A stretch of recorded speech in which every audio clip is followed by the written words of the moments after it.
আমাদের বাড়িতে চিকেনটা প্রায় দিনই আমরা কিন্তু খাই রাত্রেবেলায়। তো আজকে সকালবেলা যেহেতু মাছ বাড়িতে ছিল না রান্না করার মতন, তাই ভাবলাম আজকে চিকেনটাই রান্না করি। তো ফার্স্টেই কিন্তু আমি তেল গরম করে তেলের মধ্যে একটা তেজপাতা ফোড়ন দিয়ে দিয়েছি কিন্তু পেঁয়াজ কুচিগুলো।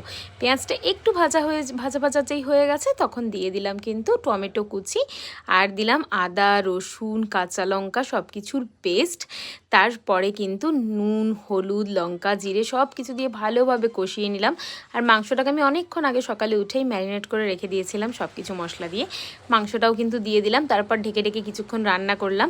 দেখলাম যখন প্রায় তেলটা ছেড়ে এসেছে, মাংসটাও অনেকটা সেদ্ধ হয়ে গেছে, তখন কিন্তু দিয়ে দিলাম ভেজে রাখা আলুগুলো। আর গরম জলও করে রেখেছিলাম। প্রায় মাংসটা যখন একদম আলুর সাথে মিশে গিয়ে কষে গেছে, একদম তেলটা ছেড়ে এসেছে, একটু গ্রেভি গ্রেভি হয়ে গেছে, তখন কিন্তু গরম জলটা দিয়ে আরও কিছুক্ষণ ঢেকে ঢেকে রান্না করে নিয়েছি। আর আজকের মাংসটা ঝোল করব না, একটুখানি এরকম গ্রেভিই রাখবো। এটা গরম ভাতের সাথে খেতে কিন্তু জাস্ট অসাধারণ লাগে। এরকম ঝাল ঝাল চিকেন কষা কিন্তু দারুণ লাগে।